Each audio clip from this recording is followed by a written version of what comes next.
Good evening, ladies and gentlemen. Welcome to Reference Point. I'm your host, Dave Cokerhook, and this evening we're going to be talking about a subject that I'm very interested in learning more about because I think it has a tremendous impact for us here in Silicon Valley. Many of you may have heard about the European Union's new regulations dealing with digital privacy. It's called the General Data Protection Regulation. And so we're going to talk today about how that impacts us here in the United States and specifically for us in business here in California. And to speak to me about that, and joining us here on Reference Point from sunny Florida, except that it's a lot later there, so the sun isn't shining right now, is a colleague, a friend, Orlando Santa Cruz. Orlando, thank you for joining us at Reference Point. Appreciate your being here. I appreciate it to being called. Thank you, Dave. So, just to kind of lay some groundwork, I know that you've done a lot of research and work and assisting companies in this area of digital privacy. And I believe you're getting a PhD in that field, some related field there. So tell us a little bit about that. Well, my PhD is in cybersecurity cybersecurity management in general, but it's more about the information security and all the elements related to that. And of course, privacy is a big part of it. So information security and privacy, and that's what this, some of these things that are coming to a head here in the U.S., because we've had this, the Facebook scandal, and then every so often we hear things about how companies have been buying and selling information, whatever, and so I think that what interests me about this, and specifically the GDPR scenario, is that it seems to be a vastly different viewpoint in Europe than there is in the United States about digital privacy. Is that a fair statement? It is a fair statement. One of the things that, in this PhD that I was mentioning, it's in St. Thomas here in Miami, by TJ is the leader. One of the things that we immediately see is that in Europe, privacy is a human right. It's something that is inherent to the individual as a human being, and is the obligation of the government to protect and ensure that privacy. Okay. However, in the United States, it's an individual right, meaning, yes, it is still a right. However, it's not an absolute. And more important, it's considered as a commodity, meaning, yes, you have the right, but it has a value, and that value can overcome that right. So, I'm going to rephrase that. From the European perspective, it is something that is inherently a human right, and you can't trade in it. Correct. Theoretically, but here in the U.S., it's sort of like, it's my individual information. If I give it to someone and they do something with it, I don't necessarily have anything that I can say or do about that because I have given up my privacy right by giving them the information to begin with. Almost, in the sense that it's still your right. However, it's not your absolute right, meaning it is you as an individual. You will have to fight for that right. The government will not protect you. It's you, the one that has to protect yourself.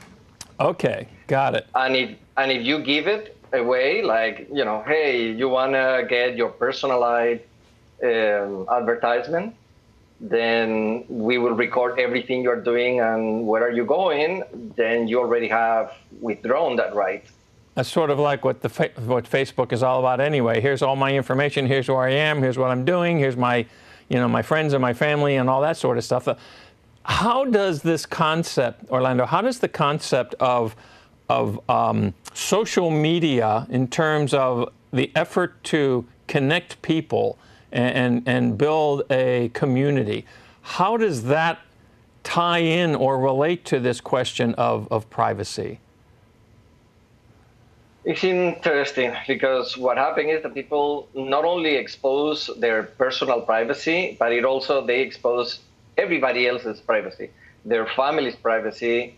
They put pictures, and those pictures are scanned and analyzed by, for example, if you're using Facebook right now as a to talk about, they do face recognition, not only in your pictures, but in everybody else's picture, and they start doing a correlation or who you know with, where have you been, how, who are your family members, who are your acquaintances, friends, and things like that. So they suddenly gather a ton of information about you without your consent or knowledge. It's just because they own the data. Right.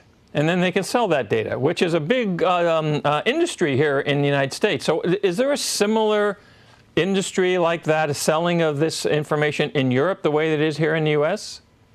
I can tell you that after GDPR, they have, there were 3 companies in Ireland that were trying to do that. And after GDPR, they all closed. Oh, they all closed. Wow. Yeah. Because now they cannot sell the data without the consent of the individuals. For that, they have to actually reach to the individuals and ask for the consent. Oh, my goodness. Now, how does all of this impact an American company? My understanding is that if your customer is a European Union citizen, then you have to abide by the GDPR regulations. Is that correct? Absolutely correct. Not only citizen, but also resident. As long as the person can claim that it has a 6 month or more days or month, living in Europe, it has the right to invoke the GDPR, meaning it's under the protection of European law. So even if that person comes from the United States or South America or Asia? As long as a reason to reside, but it has to be for 6 months, and if he has a visa, is not a resident. Okay, got it. So you have to be a legal resident of one of the European Union countries for at least 6 months, and then, okay. So how do you enforce this in a situation where you have companies strewn all over the globe that are doing business with European individuals, and how do you enforce this regulation? Well, there are different ways that they plan to enforce it. I may mix a little bit here, but for example, in the United States, one of the ways that they will enforce it is through the Privacy Shield. Oh, yes. But also one of the ways that, let's say, you are a company that are trying to do business in Europe, you have European citizen customers, but you decide GDPR, no way, it doesn't go with me. And also, I am not part of Privacy Shield, so they are not going to enforce anything against me, okay? Well, let's say that nothing happens here in the United States. What it happens is that a legal case can be opened in Europe. So, you will be, the court will actually judge against you in Europe.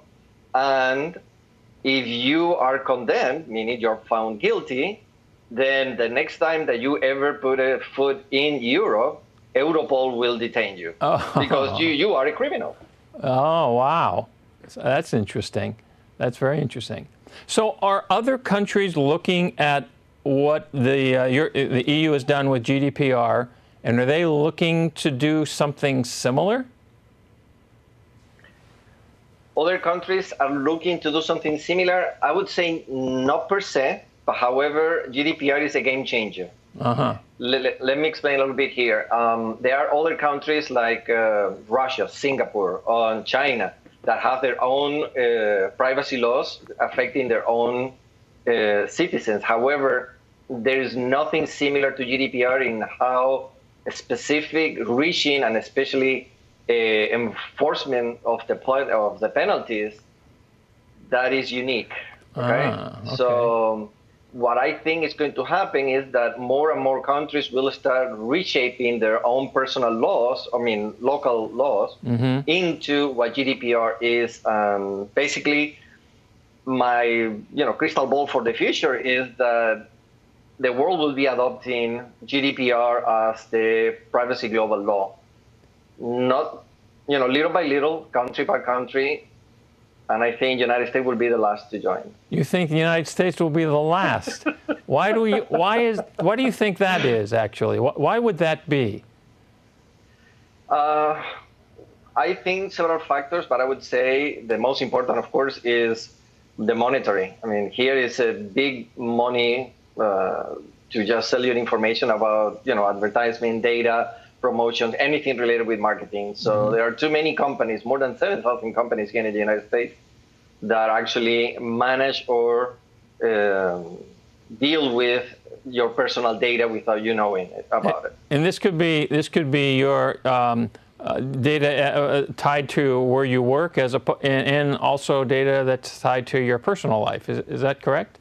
I mean, yes. I get these emails constantly from, I'm in the software industry myself. I get these emails constantly with people trying to tell me that they can get me lists of names and contact information of people in such and such a type of company. And that's what you're talking about, the fact that this is this is a big business in the U.S.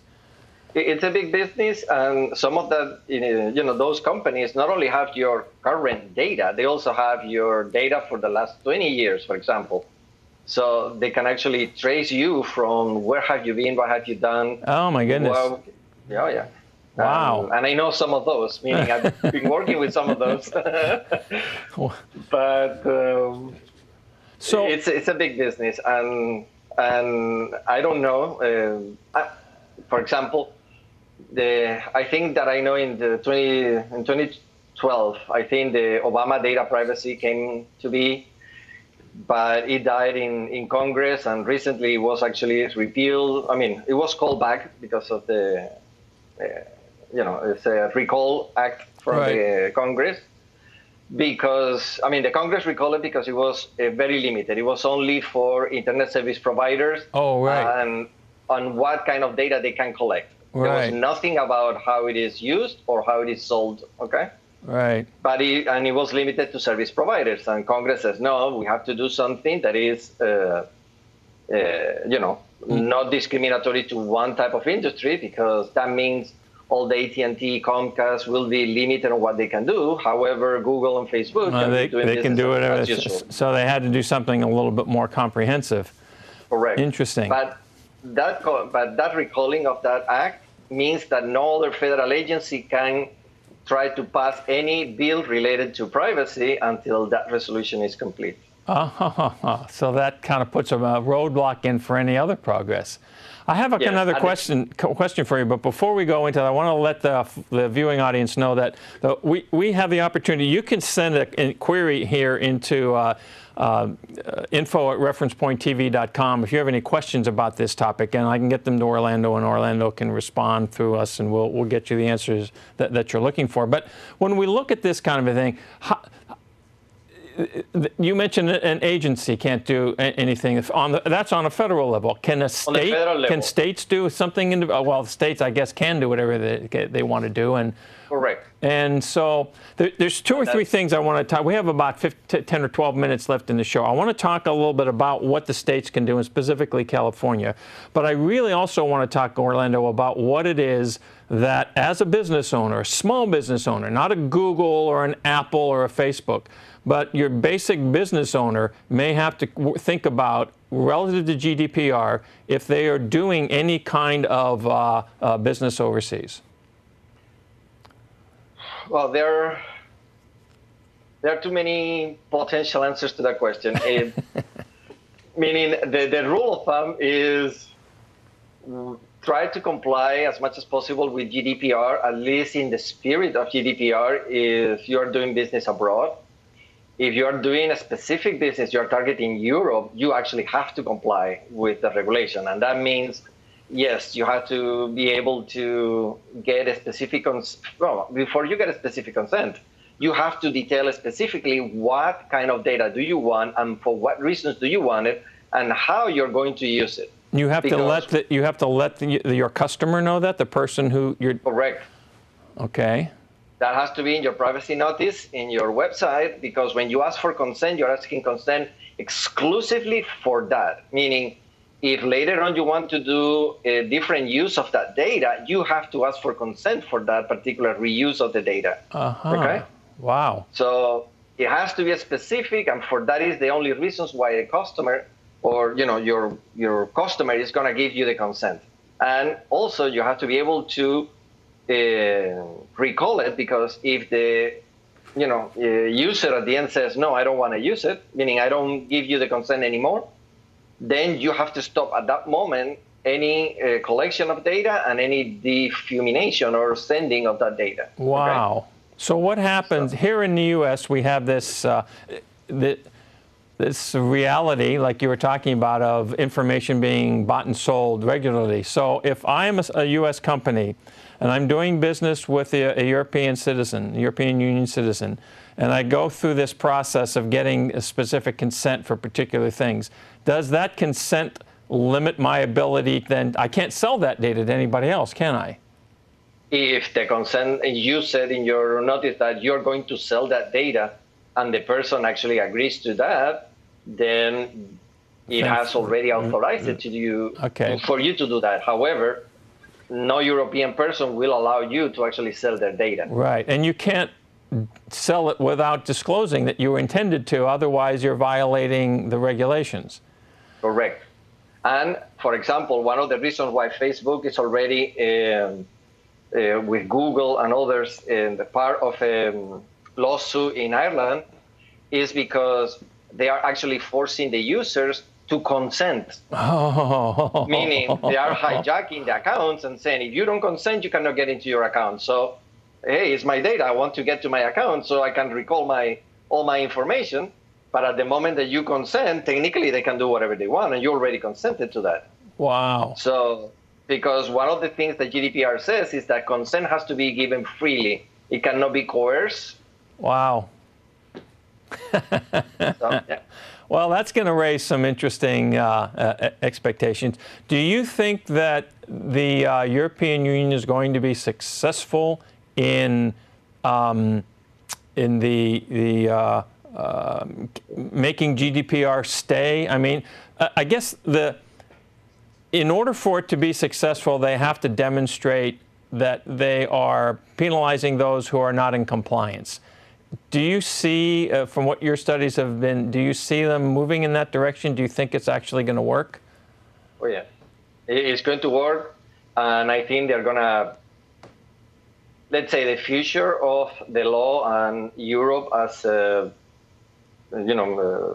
regulatory environment, it depends on this type of cases to be resolved properly. And I think it's going to happen because before GDPR, and let's talk about the Data Protection Directive. That means that it was a suggestion to all European countries, what are the things that needs to be done. That was prior to GDPR as a regulation that affects all of them the same way. During that time, Facebook was challenged and has to change things. Google was challenged twice, one in Austria and one in Spain, and had to change the way that they were doing business.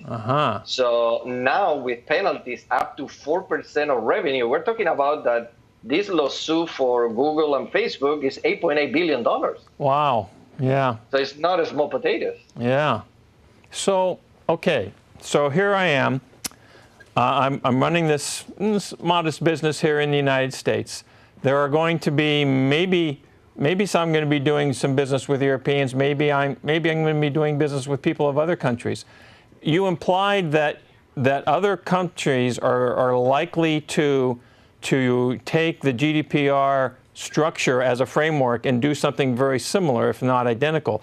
So should I, as an American business owner, be thinking about just in general putting things in place to follow this kind of regulation? Or, I mean, is that going too far?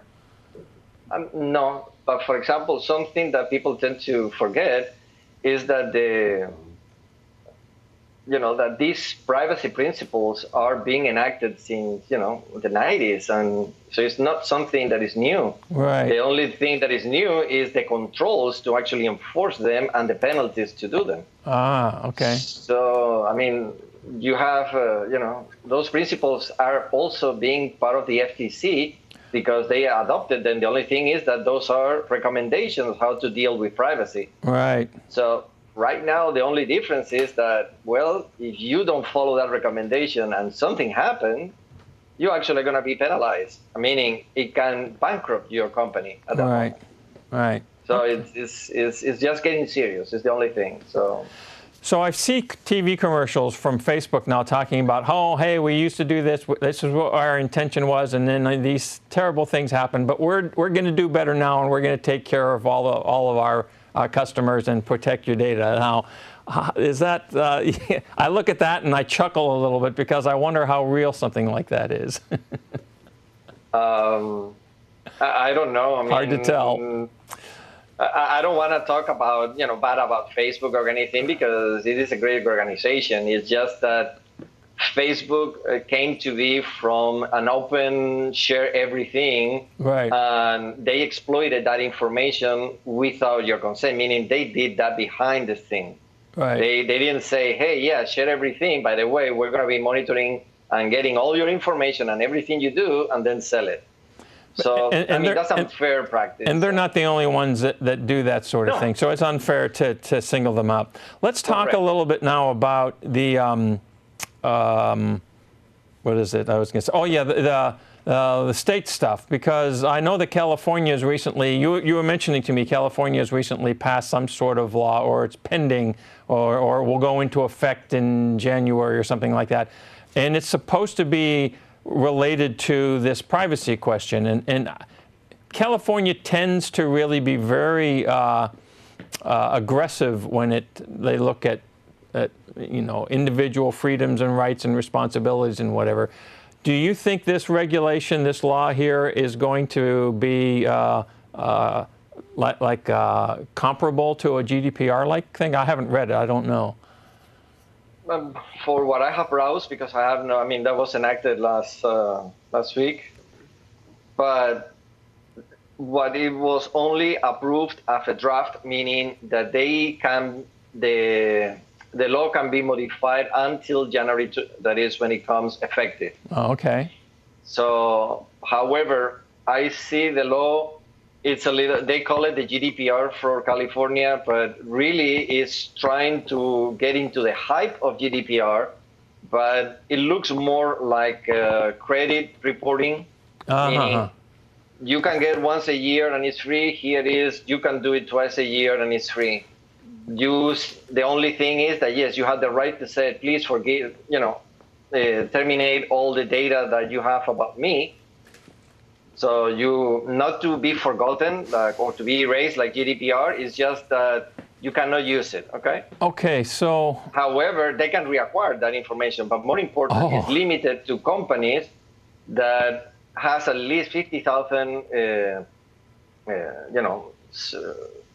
residents of California for the law to apply. To apply to that company. Oh, okay. So it's kind of reaching out, but it hasn't got there yet. But what it implies to me is that maybe other states are going to become more aggressive with respect to that. I mean, it's almost like there are states that have this, if you're selling into that state over online, you have to pay sales tax. Okay, now I know there was a Supreme Court ruling on that sort of thing, but there are these things that individual states are able to do. It seems like if I'm a businessman here in California, I really need to take this privacy thing seriously. Whatever I'm doing, whoever I'm selling to, whether they're in Maine or whether they're in Canada or whether they're in Belgium, I really should start to take this seriously, because if I don't, I stand a chance of getting hurt. Yes. So, in general, yes. The question is how far-reaching it's going to be, because at the end of the day, it's limited what it says, and is for the California one. I understand. So, all right. So we're down to just a couple of minutes here. So, question: where can a local business owner go to learn what they need to learn about this GDPR area? I mean, is there some website? I know there are consultants here and there and stuff like that, but what should people do to protect themselves?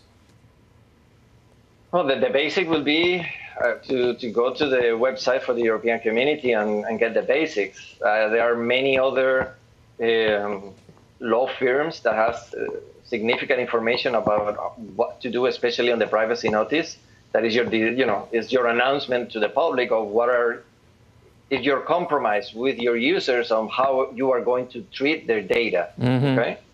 So it's your public commitment. Now, of course, consultants like myself and other, companies are doing a very good job in that is trying to accommodate the requirements from GDPR on their normal operations. So it has, while complying with the regulation, but not to be so impacting to the regular operations, meaning so they don't have to do an overhaul in the way that they do unprotected data. Right. Okay. So I'm going to summarize and say that you have to take this GDPR activity and the things that other countries are looking at. Yet we have to take it seriously as business people here in the U.S. And it's in our best interest to begin now to learn what we need to learn and implement what we might need to implement, even if it's like on a little bit at a time kind of basis, so that we don't end up digging a big hole for ourselves and getting hurt. Yes. We don't have the same perspective here in the U.S. at this time, but I can see it coming. It's going to happen. Yeah, it's coming. And for example, you're in the development industry. I would say at least the very first thing that you have to have is privacy by design. Meaning in everything that you do, every project that you have to consider that privacy is a key element, and it has to be on by default, meaning you're going to protect the data by default.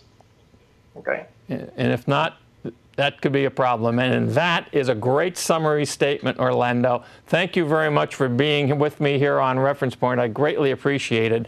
And ladies and gentlemen, thank you for watching. I hope you learned something. And again, if you have any questions here, send them to us at info@referencepointtv.com, because this is a subject that's deep and wide and something that can impact all of us. So, Orlando, thank you again. I greatly appreciate your being here. For sure. Bye now. Thank you. Bye-bye.